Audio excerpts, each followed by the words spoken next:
buenas tardes, ¿cómo estáis? Arrancamos hoy martes, seguimos avanzando en la semana y siempre pues intentando ser positivos pese a esta ola. Ya sabéis que ahora mismo a lo largo de esta semana vamos a intentar contactar también con los servicios de salud porque estamos en una epidemia con gripes, con COVID, etcétera. Seguimos apostando por la mascarilla, muy importante. Y algo fundamental, la responsabilidad. Vamos a comentar que hoy nos espera una tarde bastante intensa porque vamos a hablar de ese punto solidario que todo el mundo tenemos que seguir desarrollando y es donar sangre. Vamos a hablar de ello con el coordinador de los donantes de sangre del Bierzo y la Ciana. También vamos a hablar de un documental que seguro que muchos de vosotros tenéis alguna reminiscencia llamado La Curva, en el que habla de una familia y varios expertos que relatan una situación que se ha vivido aquí en el Bierzo. Hablaremos con el historiador bueno, ya lo conocéis vosotros, Santiago Macías, de numerosas investigaciones y tenemos preparado una sorpresa para el final, pero no podemos revelar. Ya sabéis que hoy también estrenamos a partir de las 10:30 un nuevo episodio de Conce de Cocina, nuevos invitados y también nuevos platos y nuevo vino. Así que vamos a arrancar con la inteligencia artificial, precisamente porque este titular, la verdad que es bastante esclarecedor. Ya sabéis que muchos castellanos y leoneses desde el 2023 estaban muy interesados sobre la inteligencia artificial y ahora mismo se están ofreciendo cursos desde la ULE. Vamos a establecer conexión con José Alberto Benítez. Muy buenas tardes.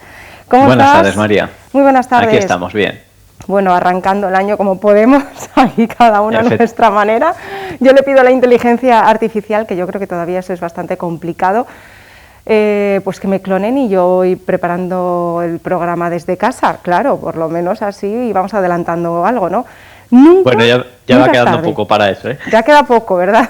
El problema es que a lo mejor hasta surge también esa polémica de si van a prescindir de algunos trabajos y, por ejemplo, algunas tareas, ¿no?, que realizan muchas personas en su día a día, pues muchas de ellas también pues, pasarán a ser desarrolladas por la IA. Pero bueno, algo tan sencillo como, por ejemplo, una persona que está enferma, que necesita pues dar una clase o, por ejemplo, ahora mismo, preparar un magazine. Esto, en un tiempo relativamente corto, va a ser posible gracias a la IA. Vamos a aprender muchas nociones sobre las estadísticas del año pasado, en el pasado 2023. Es increíble cómo más del 90% de los españoles, por lo menos, estaban interesados en conocer más acerca de la IA. Eso es algo bastante positivo. Sí, a ver, lo que has comenzado diciendo tú con respecto al tema del miedo de que nos quite el trabajo la inteligencia artificial, yo esto siempre lo equiparo y lo comparo con otros avances que ha habido en la sociedad, en la población general, pues por ejemplo, yo qué sé, con la aparición de la máquina de vapor, con la aparición de las fábricas, la electricidad, incluso la aparición del propio Internet, que pues, siempre se habló con los avances, siempre hay un miedo con respecto a qué va a pasar con nosotros, ¿no? Y al final lo que nos dice la historia es que nosotros somos capaces de adaptarnos a ese tipo de avances. Entonces, ¿van a desaparecer trabajos? Yo creo que no es que vayan a desaparecer trabajos como tal, sino que van a cambiar los roles. Es decir, ahora mismo hay una serie de trabajos, de empleos que se realizan y que para hacerlos sin hacer uso de inteligencia artificial, pues por ejemplo igual tardamos 5 días y utilizando la inteligencia artificial, si somos capaces de utilizarla correctamente, pues igual tardamos en hacer esa tarea un día. Bueno, pues evidentemente nos tendremos que formar y tendremos que mejorar en nuestra formación para poder seguir manteniendo nuestro trabajo. Pero no necesariamente de repente van a despedir a todo el mundo y se va a acabar el trabajo, ¿no? Simplemente es que va a cambiar, va a haber un cambio de funciones. Claro, y eso también es una forma de generar nuevas herramientas, como bien decías, de facilitarnos un poco la vida. Desde cosas muy sencillas a también actividades mucho más elaboradas. Desde la ULE estáis desarrollando nuevos cursos, por cierto, voy a preguntarte por este curso que se ha iniciado, que yo creo que está teniendo bastante éxito y me imagino que también, visto el lado tan positivo de este tema, seguro que repetís. Bueno, pues mira, estamos dando muchísimos cursos dentro incluso de la propia universidad. En el ámbito de la formación del propio personal docente investigador. Estamos también dando cursos a la población general a través de distintos proyectos nacionales e incluso internacionales. Y en concreto, bueno, pues de lo que me hablas concretamente es de lo que hicimos el mes pasado en Ponferrada, que esta iniciativa fue un curso que dimos de 4 horas de iniciación a la inteligencia artificial generativa, que básicamente, para los que nos estén escuchando, cómo utilizar ChatGPT para que nos ayude a diferentes tareas. Fue un curso que se programó para impartir en 4 horas, se hizo de manera muy práctica. Y lo positivo fue que el curso se llenó, voy a decir que escasos días después de que sacáramos la convocatoria. Se va a repetir, es un curso que dimos gracias a la cátedra ULETEC Circular, es una cátedra que se gestiona desde aquí, desde la Universidad de León, concretamente desde el Vicerrectorado del campus de Ponferrada, y también con la colaboración del Ayuntamiento de Ponferrada y de otros agentes de alrededor. Y esto permitió que ese curso lo diéramos de manera gratuita, con lo cual todos los asistentes pudieron disfrutar del curso de manera gratuita y poder aprender cómo podían ellos aplicar ChatGPT a sus distintos trabajos, porque allí tuvimos alumnos de distintas ramas temáticas. No eran ingenieros, de hecho no sé si había algún ingeniero, yo creo que no, pero eran de distintas ramas. ¿Y qué es lo más interesante para ellos, para los diferentes usuarios?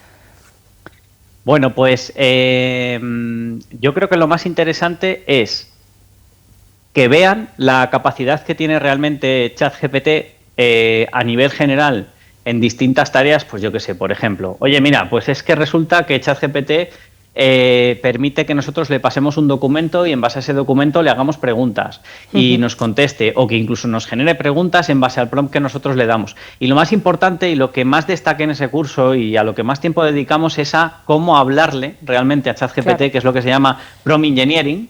Que básicamente se llama así porque el mensajito que nosotros le mandamos a ChatGPT se llama prompt, lo han querido llamar así, pero bueno, es el mensaje que le mandamos. Y es muy importante cómo le mandamos ese mensaje, qué le ponemos en ese mensaje, porque dependiendo de lo que le pongamos, vamos a recibir una respuesta que sea más exacta o más precisa o menos. Exacto, me llamó mucho la atención, fíjate lo que comentábamos la última vez, el ChatGPT está precisamente diseñado por personas en las que también se requiere, a través de las preguntas, una cierta educación. Cuanto más educado y más amable seas tú, el ChatGPT te va a responder mucho más preciso, ¿no? Es curioso, porque muchas veces pensamos que, bueno, esto es una máquina, pero dependiendo de cómo formulemos la pregunta o cómo pidamos las cosas, recibimos una respuesta u otra.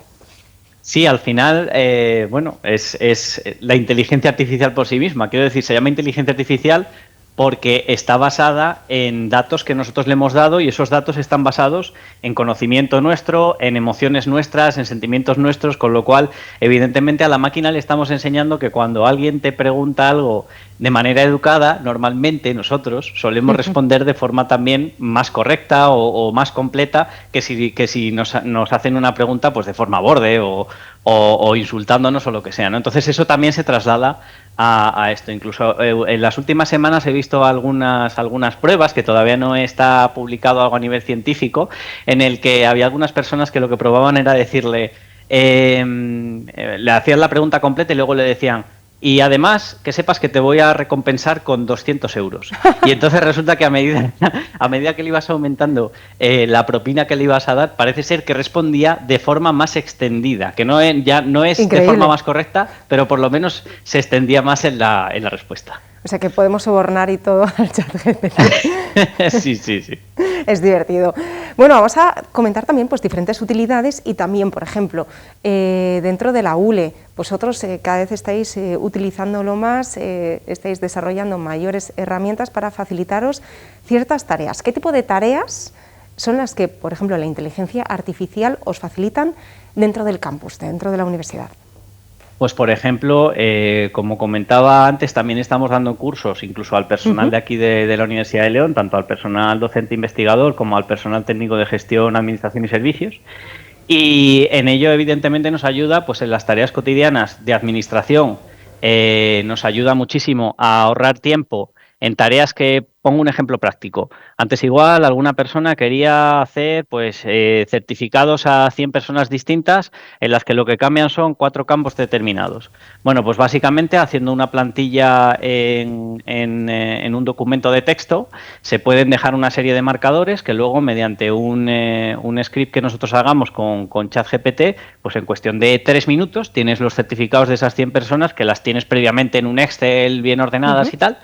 Y bueno, ese tipo de tareas, por ejemplo, nos ayuda y luego, por supuestísimo, a nivel de investigación, pues estamos en varios grupos de investigación, estamos trabajando en varias líneas relacionadas con temas de inteligencia artificial generativa.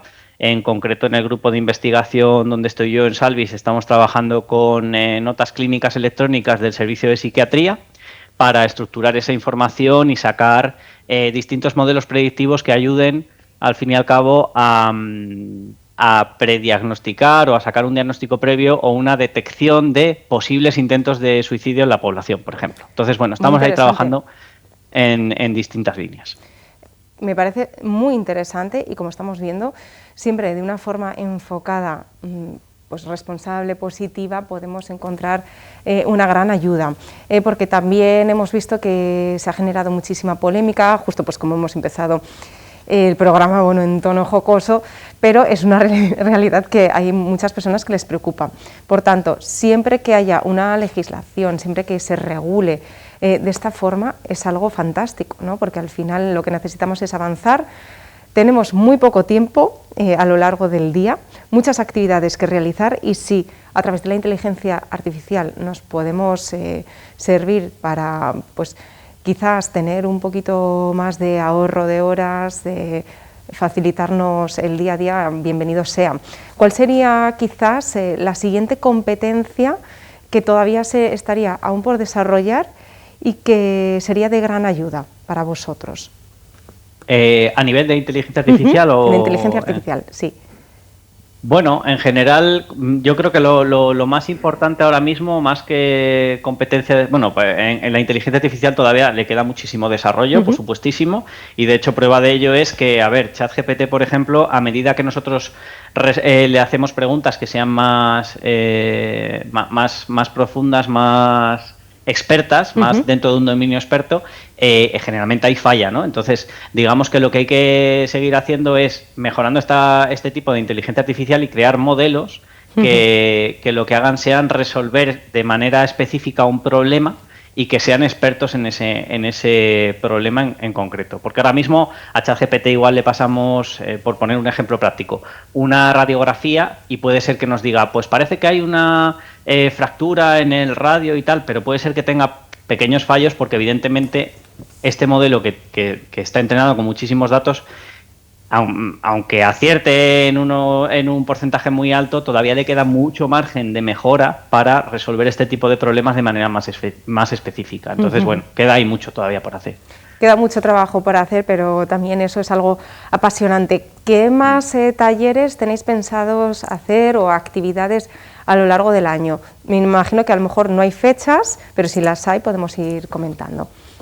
Pues de momento, como bien has intuido ahora mismo, no hay fechas, de hecho, bueno, pues ya os informaremos, ya lo iremos divulgando por ahí, pero la idea es que en este primer cuatrimestre del año hagamos por lo menos un par de actividades más relacionadas con ChatGPT, en la misma línea, o sea, cursos de formación, quizá otro también de nivel 0 e incluyamos uno nuevo que ya sea de nivel 1, como para que la gente que ya asistió a las ediciones previas, a la edición previa, pues que pueda seguir formándose también.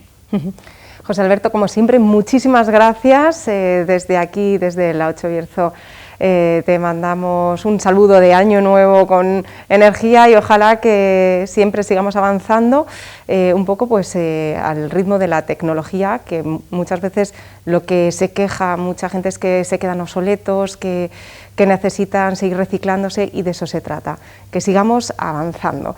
Nos vemos próximamente y desde aquí, desde la 8 Bierzo, también pues iremos avanzando en los nuevos cursos y talleres que vais a ofrecer desde la ULE. Muy bien, muchas gracias María y recupérate pronto. Muchísimas gracias. Eso no lo puede hacer la inteligencia artificial, pero ojalá. Bueno, vamos a seguir avanzando y ahora sí, una serie de recomendaciones desde la Clínica Recoletas Ponferrada.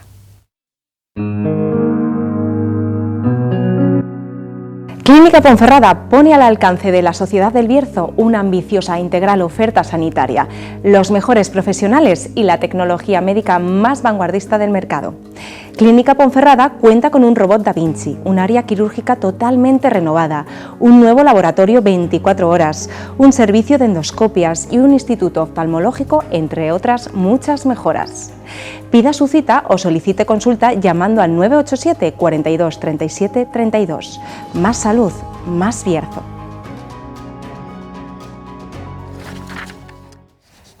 Vamos a continuar, seguimos avanzando y en este caso vamos a hablar de solidaridad y de donantes de sangre. Este 2024 tenemos un nuevo reto. José Miguel Álvarez, muy buenas tardes. Hola, ¿Qué muy tal? buenas, Coordinador María.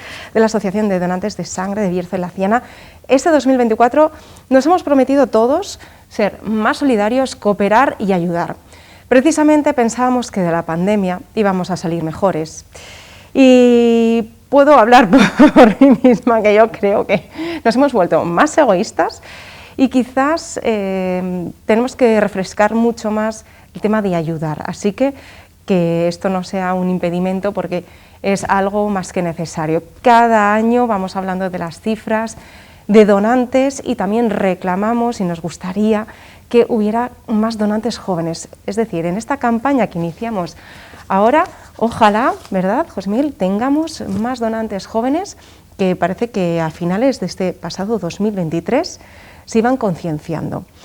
Hablaremos de cifras, también del donante más asiduo, del donante más joven y del donante más longevo.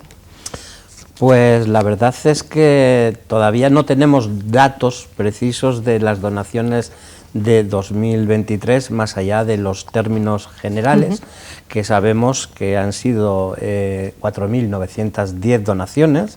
Increíble. Esto supone un ligerísimo descenso respecto al año anterior, de 124 donaciones, pero hay que comentar que es una explicación muy sencilla de entender por qué se ha producido este descenso.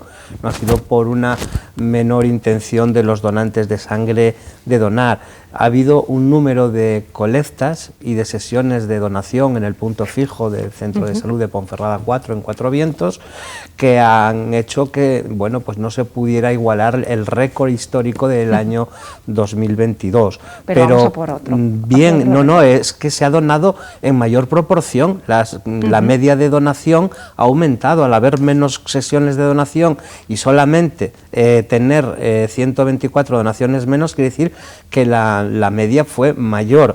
Bueno, tuvimos algo que nunca se vio, que fue el centro de salud y las colectas cerradas por vacaciones en el mes de la segunda quincena de julio y algunas otras colectas que bueno, pues por cuestiones organizativas pues hubo que suspender. Entonces, pues bueno, de ahí sale este ligerísimo descenso, pero que debemos de congratularnos con los datos de la donación de sangre. Absolutamente.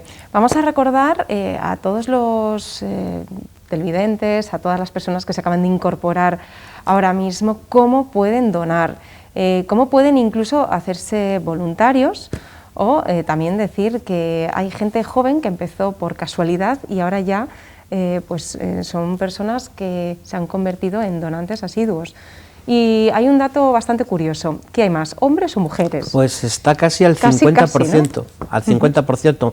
Tengo los datos del 2022, del 2023 todavía no nos los han facilitado, pero sí que vienen siendo casi del 50% de hombres y mujeres. Sí que es cierto, hablo de donantes, de donaciones un poco más los hombres por cuestiones técnicas que a los hombres les permite donar cada 3 meses y a las mujeres cada 4. Cada 4, precisamente por el tema de la menstruación, ¿no? Aunque técnicamente sería que pueden donar cada 2 meses, tanto hombres como mujeres, un máximo en los 12 últimos meses de 3 las mujeres y 4 los hombres. ¿Qué requisitos necesita un donante? Pues un donante necesita ser una persona un poco especial, quiere tener un perfil un poco especial, tiene que ser alguien dispuesto a hacer algo por otra persona que sabe que lo necesita, que ni siquiera conoce y a cambio de nada. De forma totalmente altruista. Totalmente altruista y solidaria. Aunque nada, no. Siempre hay algo detrás de una buena acción y es esa recompensa, esa autoestima personal, quien más y quien menos lo hemos experimentado cuando hemos hecho una buena acción. Y pocas cosas hay que sean, yo creo, que mejor que ayudar a que una persona salve su vida.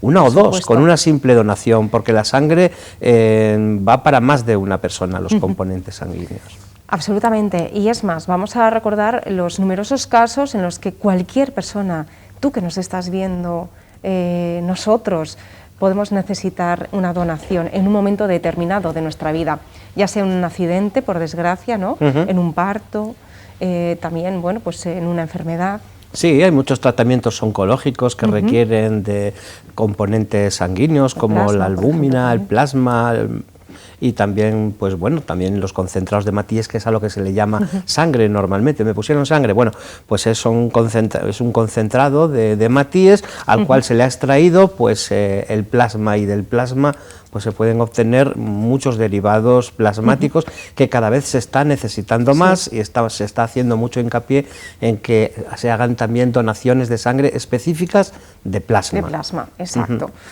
También hace muy poquito salió una campaña que nos recordaba que donar plasma también es más que necesario, se necesita, y no solamente en personas mayores, sino en gente muy joven. Pensamos que todo esto está como enfocado a las personas mayores, no tiene nada que ver. Bueno, conocemos casos muy recientes, hace muy poco una persona ha necesitado que en su momento determinado recibir una donación de sangre, y era un momento crítico, ¿no? Pues tú no sabes quién te ha donado esa sangre, pero realmente ese sentimiento de pensar, estoy viva gracias a esa persona, es increíble. Y yo desde aquí tengo que dar gracias a las personas que hacen posible esto, de verdad, porque en momentos tan críticos hay veces que lo cuentas o no lo cuentas. Sí, se ve de forma muy tangible en los trasplantes. Dice, si no se trasplanta, se muere. Hay que hacer un pequeño comentario respecto a los trasplantes, que para que haya un trasplante, detrás tiene que haber muchos donantes, que previo a ese día del trasplante, que se produce en escasos momentos, desde que fallece el donante hasta que se trasplanta en la persona que lo necesita, ha habido personas que en los días anteriores, sin mayor alarma, fueron a donar su sangre, y fue para poder hacer posible ese trasplante, que en algunos casos puede llegar a 80 personas las necesarias para llevar a cabo ese trasplante, además del donante. Y bueno, pues a veces pasa un poco también desapercibido, se habla del trasplante y no de las 80 personas que contribuyeron también poniendo el brazo y donando su sangre, y ahí es donde se ve la importancia que tiene la solidaridad para que otra persona siga viviendo. Es muy importante, muchas veces sin ejemplos, sin que, hasta que no pasa algo muy cercano, no somos conscientes, ¿no?, de esta necesidad. Y es algo vital. ¿Cuánta gente joven también ha visto a lo largo de esta época pues, que es tan convulsa, que nadie está exento de que le ocurra nada? Por eso yo creo que hemos tenido pues, un pequeño repunte de personas jóvenes, que también gracias a las campañas Donares de Cine, se ha visto que ha habido jóvenes que estaban interesados en la donación. Sí, es un objetivo para todos los que trabajamos en favor de la donación de sangre, el captar donantes jóvenes. ¿Por qué? Pues porque la demografía nos dice que cada vez son menos los donantes, la población que tiene nuestra comarca en general, España también en general, es pues una población envejecida, donde las nuevas generaciones pues son mucho menos en cuanto a número grandes de las que había antes. Entonces se está jubilando, entre comillas, mucho donante de los años nacido en los años 60, y reponer eso con los poquitos que cumplen 18 años cada año, pues resulta complicado. No nos podemos permitir que ni un solo joven se quede sin donar porque nadie le haya dicho que es muy necesario. Luego la decisión va a ser libre y voluntaria, pero que sepan que son muy necesarios todos son muy necesarios porque, bueno, pues las necesidades van en aumento. La población este año, he repasado los datos, casi ha bajado 1000 personas en el área de salud del Bierzo y la Ciana. Con lo cual, solamente mantener las donaciones ya es un reto. Seguimos creciendo, con lo cual, bueno, eso es a un esfuerzo y a una sensibilización también de personas que, pues bueno, escuchando pues lo que estamos comentando aquí ahora, lo que comentamos en las clases de los institutos y en la universidad, bueno, pues se conciencian, se sensibilizan y actúan en consecuencia. Y gracias a eso, pues con una población cada vez a la baja, más mermada, estamos manteniendo, incluso subiendo el índice de donaciones por 1000 habitantes y bueno, y también las donaciones totales. ¿Dónde podemos contactar para recibir más información o simplemente acercarnos también a la asociación? Bien, pues en la página web de la Hermandad de Donantes de Sangre, en la página web del Chemcil, bien directamente en el punto fijo de donación de sangre que está en el Centro de Salud Ponferrada 4, el que está situado en Cuatro Vientos. Allí hay, pues bueno, permanentemente alguien que va a informar, bien sea en horario de mañana o de tarde, que también es alterno. Esta semana, por ejemplo, estamos de mañana, para la siguiente será de tarde y así sucesivamente. Ante cualquier duda, pues el teléfono de la Hermandad de Donantes de Sangre, el 987 45 55 53, el gratuito del Chemcil. Lo que pasa que ese es un poco más engorroso porque hay varios, hasta que llegas a la persona que te informa, se tarda un poquito más. Ese sería el 940 50 60, y en las unidades móviles que recorren pues todo el Bierzo y la Ciana, y es muy habitual ya verlas pues en Ponferrada, tanto en la calle Ancha como en la plaza de Fernando Miranda, bueno, en Avenida España, y allí pues directamente también el médico y las enfermeras pueden hacer cualquier tipo de información. Desde luego que sí. José Miguel, muchísimas gracias por este ratito, por ayudarnos a concienciar y a sensibilizar con nuestro nuevo reto, este 2024, Dona Sangre. Muchísimas gracias. Gracias a ti, como siempre. Vamos a hacer una pequeña pausa, pero volvemos en menos de 5 minutos. Hasta ahora.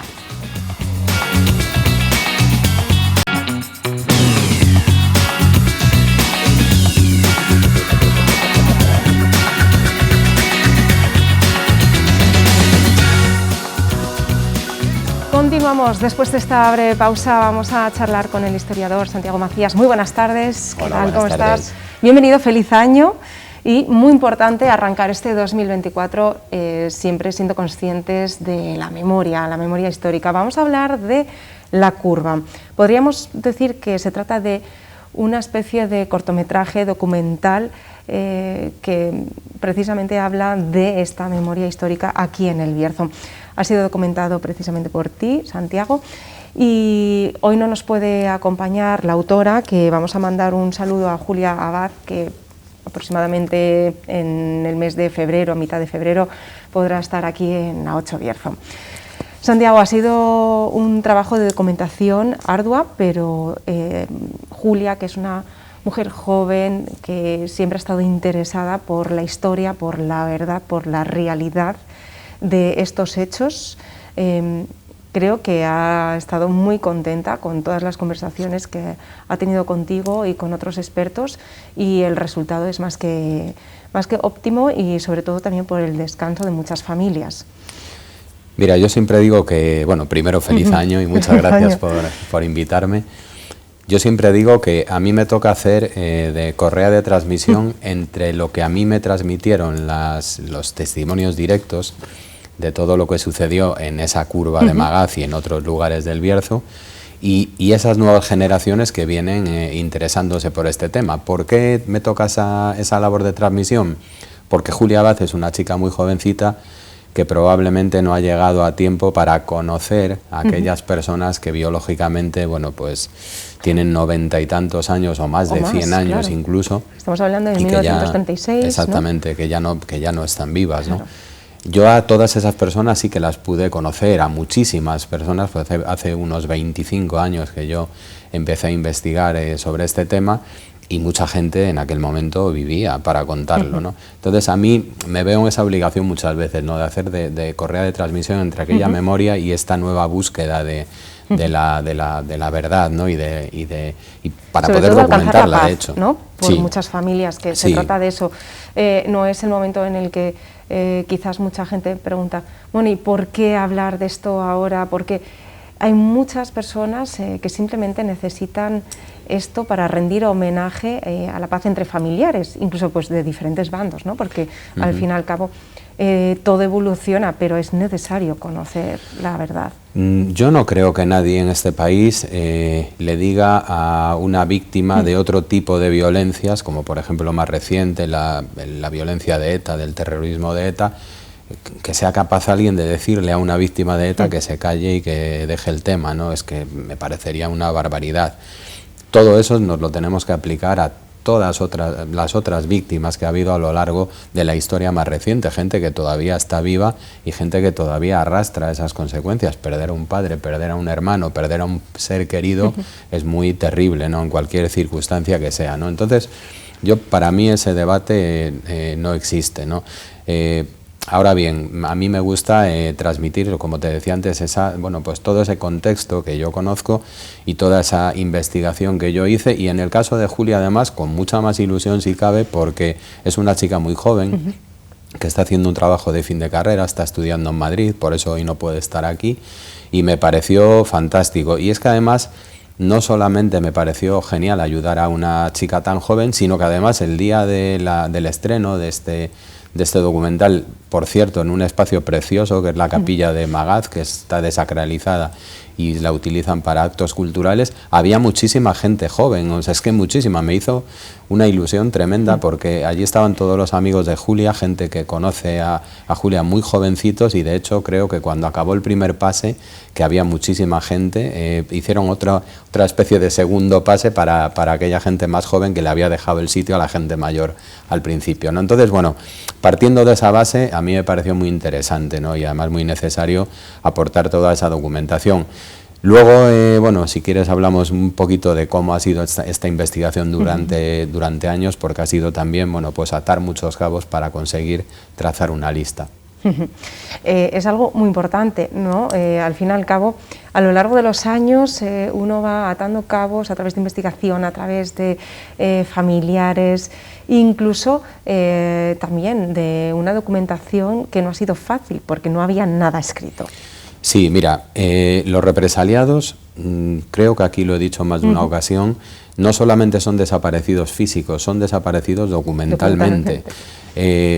¿Eso qué quiere decir? Que no fueron registradas sus muertes, que a sus familiares no les fue aportada ningún tipo de información, y todo eso es una labor de investigación muy ardua, donde se tienen que cruzar testimonios, donde se tienen que cruzar la poquita documentación que pueda existir en un momento determinado. Y cuando yo empecé a investigar de esto hace unos 25 años, yo conocía media docena de nombres. En la actualidad yo creo que en la placa de la curva de Magaz aparecen 35 nombres totalmente verificados de personas que fueron represaliadas allí o de vecinos de Campo Naraya represaliados en otros lugares.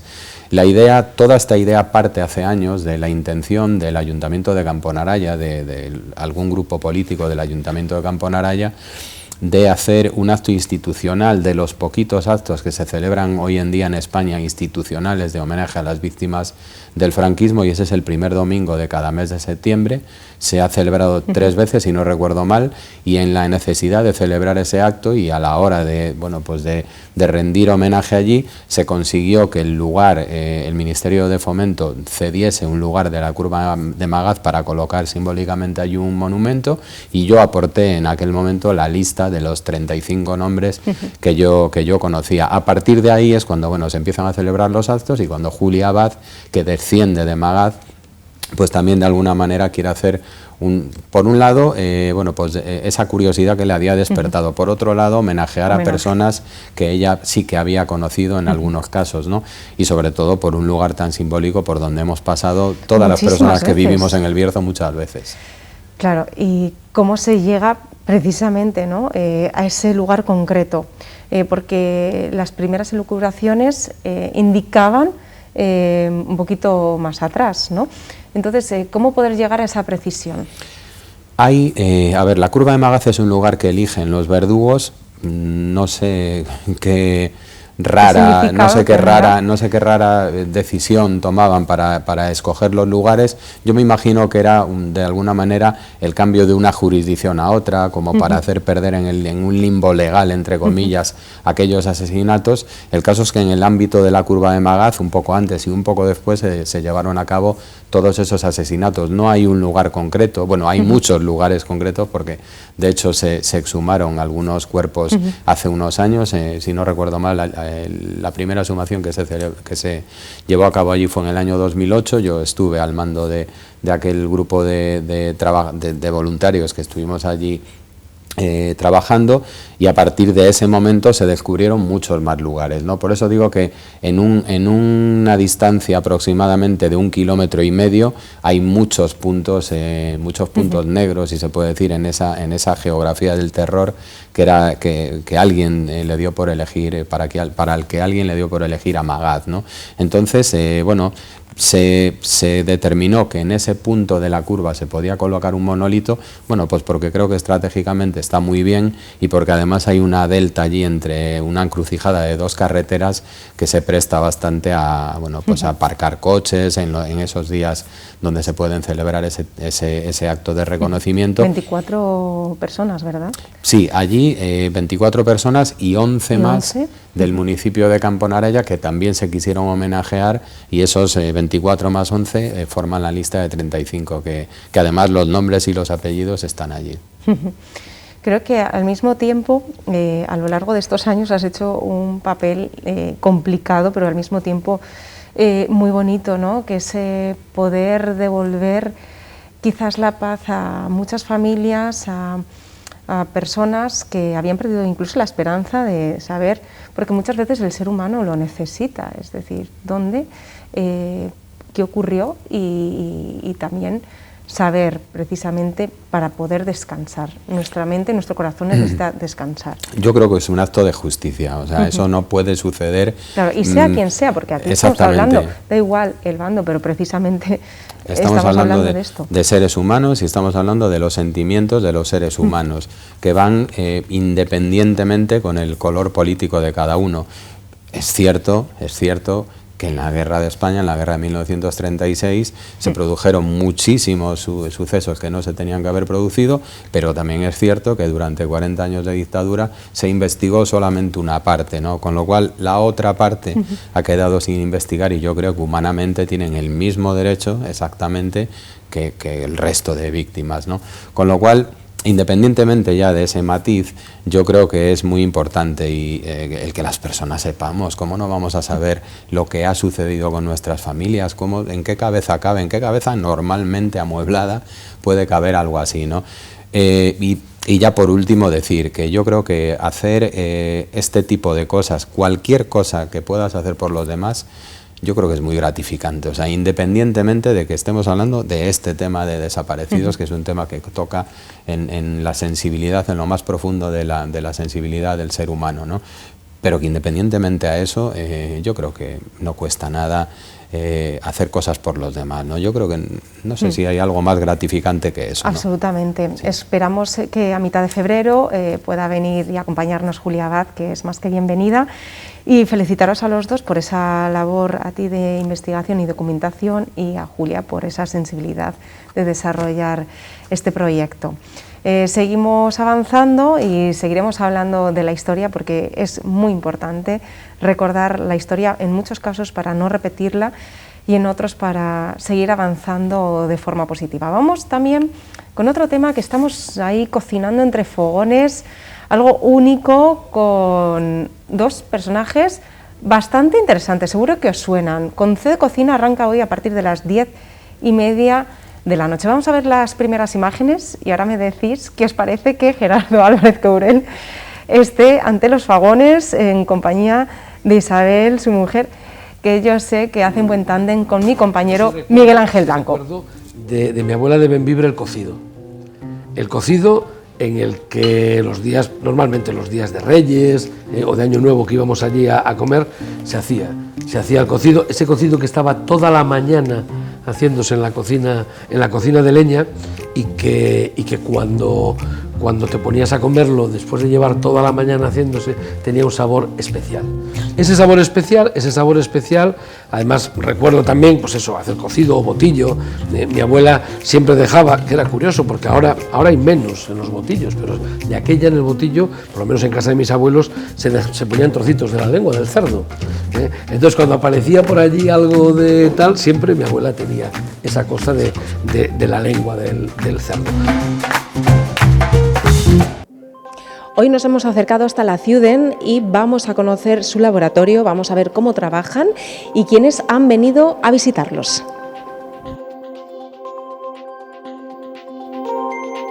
Ya sabéis, aquí estamos dentro de las instalaciones, solamente acceso a personal autorizado, pero nos encontramos con el grupo de Fuentes Nuevas, en el que también están aprendiendo y descubriendo este laboratorio.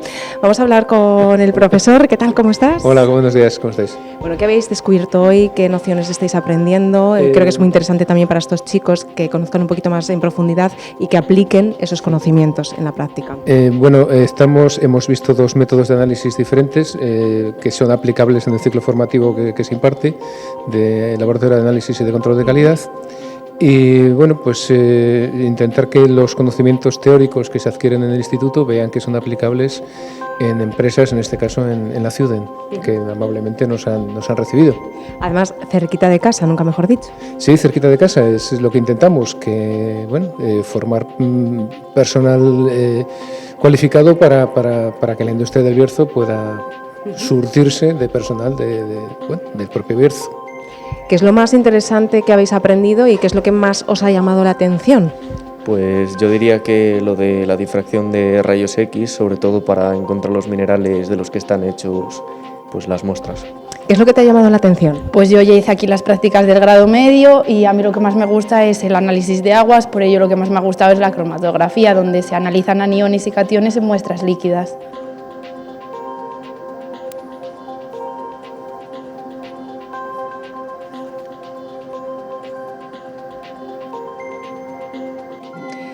Y entramos en el laboratorio. Hola, Paula Ramos, ¿cómo estás? Muy bien, ¿tú? ¿Qué estáis haciendo por aquí?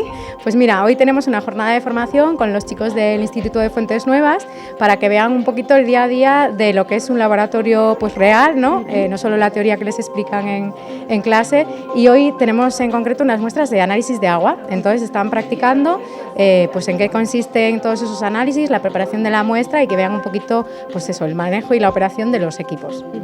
Es decir, este laboratorio está expresamente diseñado para el análisis de agua. ¿Y qué podemos descubrir en el análisis de agua? Pues mira, en concreto, por ejemplo, este equipo que estamos viendo aquí, pues es un cromatógrafo iónico en el que podemos ver el contenido en aniones y cationes que pueden tener pues unas muestras, por ejemplo, pues de un vertido o un agua de red o un agua de un proceso químico de una industria. Y eso es muy importante, ¿no? Sobre todo para la salubridad. Sí, claro, a ver, bueno, forma parte tanto del control de proceso como efectivamente de la salubridad o de la garantía para la salud. Además, estamos de enhorabuena, ¿no? Vamos a recordar que recientemente habéis tenido un premio. Efectivamente, muchas gracias. Sí.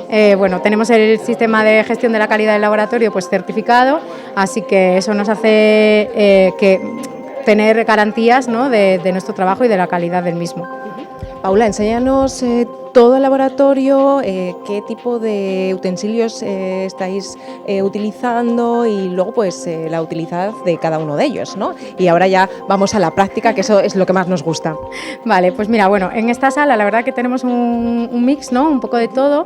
Tenemos, como te decía, aparte de equipos que sirven para el análisis de aguas, pero también tenemos otros equipos para análisis de sólidos, como puede ser este que tenemos enfrente, ¿sí? Que sirve para el análisis del área superficial, ¿vale? Nos permite saber, pues eso, qué capacidad de retención, por ejemplo, de un gas puede tener un sólido en su superficie, ¿vale? Luego tenemos otros equipos que ya varían bastante también, o sea, esto es como bastante diverso, una absorción atómica para ver el contenido de mercurio, por ejemplo, tanto de muestras líquidas como sólidas. Sí, por ejemplo, bueno, pues como curiosidad, ¿no? Lo típico del contenido de mercurio en alimentos, pues lo podríamos analizar, efectivamente.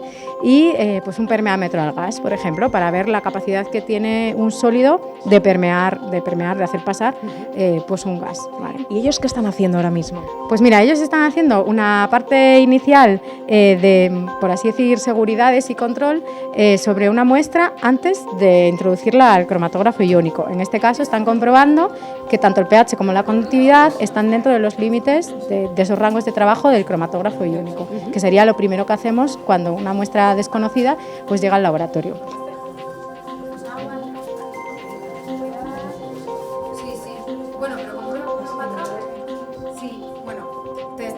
Preguntando qué quieres hacer. ¿Y esta sala, Paula? Pues mira, esta sala nos da acceso a la sala de rayos X, que le llamamos nosotros, en la que tenemos los dos equipos que trabajan con esa técnica, tanto fluorescencia de rayos X como difractometría de rayos X, que la realidad es que los consideramos complementarios, ¿vale? Entonces, vamos a aprovechar que han estado los chicos aquí preparando una muestra. Tenemos una muestra bueno, ya tratada previamente o con el tamaño adecuado para poder analizarla, que en este caso son menor de 160 micras, y han preparado una pastilla.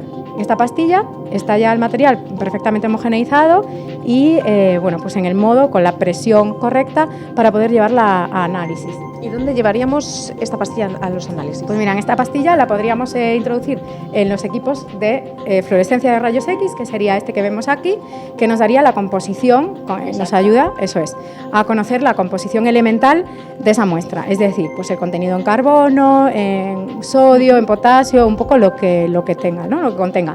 Y si os fijáis, bueno, pues este sería un resultado típico, por ejemplo, de alguna de las muestras, ¿no? Nos da eso, las concentraciones de esos elementos que la muestra contiene. Con esto ya tendríamos un inicio de información, y si queremos conocer la estructura, es decir, cómo están esos compuestos que nos ha dicho el fluorescencia de rayos X, pues lo llevaríamos al difracción de rayos X, ¿vale? Con él vemos la composición cristalina. Entonces, conociendo ya esos otros compuestos que contiene, pues iríamos a la base de datos, en este caso. Una vez que tenemos el difractograma, y aquí hacéis esa evaluación también de los resultados, ¿no? Eso es. Sí. Vais seleccionando las fases. Efectivamente, cogeríamos, bueno, el difractograma, nos indica los distintos ángulos en los que ha obtenido alguna señal, y dentro de la base de datos pues veríamos cuál es el que mayores coincidencias tiene y por lo tanto la estructura de la muestra. Y si no convencen, hay que seguir buscando. Por supuesto, está claro que bueno, pues ambos tienen que ser coincidentes, y además generalmente se complementan con otro tipo de análisis en los que tiene que haber pues una coherencia en el resultado. Paula Ramos, la cantidad de cosas que estamos aprendiendo con vosotros. Bueno, vamos a poner dos ejemplos prácticos para que nuestros espectadores conozcan un poquito más de cerca quizás todas las utilidades que se pueden hacer aquí en el laboratorio de la CIUDEN, y desde aquí nos vamos a ir despidiendo. Muy bien, pues mira, por ejemplo, últimamente hemos estado haciendo algún análisis de compuestos sintetizados en otros laboratorios, ¿vale? Para ver la pureza de ese tipo de compuestos. Eso es uno de los, bueno, pues de las versatilidades, ¿no? que podemos utilizar. Y después, pues bueno, por ejemplo, desde análisis de suelos hasta análisis pues de cenizas de un residuo, de un proceso, por ejemplo, o de valorización de residuos también. Cosas muy útiles, muy necesarias, y lo mejor de todo es que lo tenemos aquí, en El Bierzo. Muchísimas gracias, Paula Ramos, y muchísimas gracias por abrirnos las puertas de este laboratorio. Seguiremos más de cerca todas las investigaciones que estáis realizando, y desde luego que siempre viene muy bien el dar a conocer las instalaciones para poder tener un poquito de información, ¿no? Pues sí, está claro, la visibilidad al final es una de las cosas más importantes, ¿no? Por un lado está claro que hay que hacer bien tu trabajo, pero la gente lo tiene que conocer. Así que un gustazo teneros aquí, y tenéis las puertas abiertas cuando queráis. Muchísimas gracias. A vosotros. Muchísimas gracias a la CIUDEN y a vosotros. Una tarde más nos vamos despidiendo. Vamos a recordar nuestras redes sociales. Ya sabéis que podéis contactar con nosotros a través del Facebook, de Instagram, de Twitter o a través de nuestro correo electrónico. Como siempre, seguid escribiéndonos. Mucho cuidado con estos virus. Vamos a ver si por fin damos carpetazo a las gripes, al COVID, a los virus, a todo, y mucha responsabilidad, por favor. Si estamos en lugares cerrados, mascarilla, y si estamos con personas, también es nuestra responsabilidad. Nos vemos mañana. Chao.